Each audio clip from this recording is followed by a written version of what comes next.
నా ప్రియమైన బిడ్డ, నీ జీవితములో ఏమి అనుభవించాలో, ఏది పొందుకోవాలో అది పొందుకోలేకపోతున్నావు కదా. అయితే కారణము నేను నిజమైన దేవుడనని నీవు తెలుసుకోకపోవడం. ఎందుకంటే సర్వ ప్రపంచాన్ని సృష్టించిన ఏకైక దేవుడను నేనే, సర్వ సృష్టికర్తను, మొదటివాడను, కడపటివాడను, అల్పయు ఒమేగయు, సర్వాంతర్యామిని నేనే. నీవు చదువుకున్న చదువును బట్టి ఉద్యోగం రాలేదని, ఉద్యోగం లేకపోతే ఎలా బ్రతకాలని అసంతృప్తితో ఉన్నావా? తృప్తి లేని జీవితం జీవిస్తున్నావా? ఉద్యోగం లేకపోతే నాకు వివాహం ఎలా జరుగుతాది అని అనుకుంటున్నావా? నిజమే, నేను నీకు బంగారు భవిష్యత్ తును ఇవ్వాలని ఆశపడుతున్నాను. అయితే నీవు నేను ఎవరినో నీకు తెలుసా? నా మాటలు విన్నావా? నా గురించి తెలిసిన వాడవు అయితే నీవు నా సన్నిధికి రావాలని, నా సన్నిధికి వస్తే నేను నీకు సమస్తాన్ని ఇస్తానని నీవు అనుకోలేదా? నీ జీవితములో ఏది పొందుకోవాలన్నా నేను తప్ప నీకు ఎవరు ఇవ్వరు. ఎందుకంటే సమస్తాన్ని సమకూర్చేవాడిని నేనే, సమస్తాన్ని తీసుకునేవాడిని నేనే. నాయందు విశ్వాసము కలిగి నాకు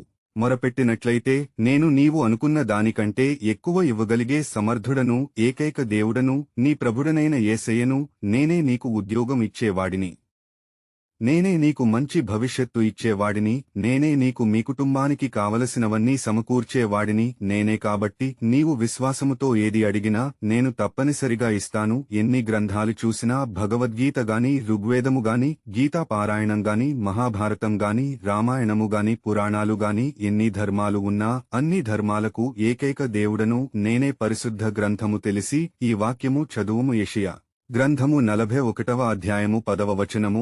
నీవు నాదాసుడవనియు నేను నిన్ను ఉపేక్షింపక ఏర్పరచుకొంటిననియు నేను నీతో చెప్పియున్నాను. నీకు తోడయ్యు నాను. భయపడకుము, నేను నీ దేవుడనైయున్నాను. దిగులుపడకుము, నేను నిన్ను బలపరుతును. నీకు సహాయము చేయు వాడను నేనే. నీతియను నా దక్షిణ హస్తముతో నిన్ను ఆదుకొందును. నీకు ఏ సహాయము కావాలన్నా, ఏది పొందుకోవాలని భయపడక నన్ను అడగమని చాలాసార్లు చెప్పాను. నన్ను అడగడం మర్చిపోతున్నావు. నేను నా దక్షిణ హస్తముతో నిన్ను ఆదుకుంటాను. నీలో ఉన్న బైబిల్ తొలగిస్తాను. నువ్వు అనుకున్నది నేను ఇచ్చి నిన్ను బలపరుస్తాను. కాబట్టి నీవు చదువుకున్న చదువులు బట్టి నీకు ఏ ఉద్యోగము కావాలో అక్కడికి వెళ్లి ఇంటర్వ్యూలో వారు అడిగిన దానికి సమాధానం చెప్పు. నేను నీకు ఉద్యోగము ఇస్తాను. నీ జీవితాన్ని 3 పువ్వులు 6 కాయలుగా ఫలించినట్లుగా నీ జీవితాన్ని మార్చివేసే ఏకైక దేవుడను నేనే. ఇక నుండి అయినా అనుమానించక ధైర్యముతో నేను ఇస్తానని నమ్మకముతో అడుగుము. నేను నిన్ను బలపరుస్తాను, సమస్తమును సమకూరుస్తాను. నిన్ను పైవానిగా ఉంచుతాను గాని క్రిందివానిగా ఉంచను. నిన్ను తలగా పెడతాను గాని తోకగా పెట్టను. నీ ప్రభుడను నీ దేవుడనైన యేసయ్యను మాట ఇస్తున్నాను. ఆమెన్.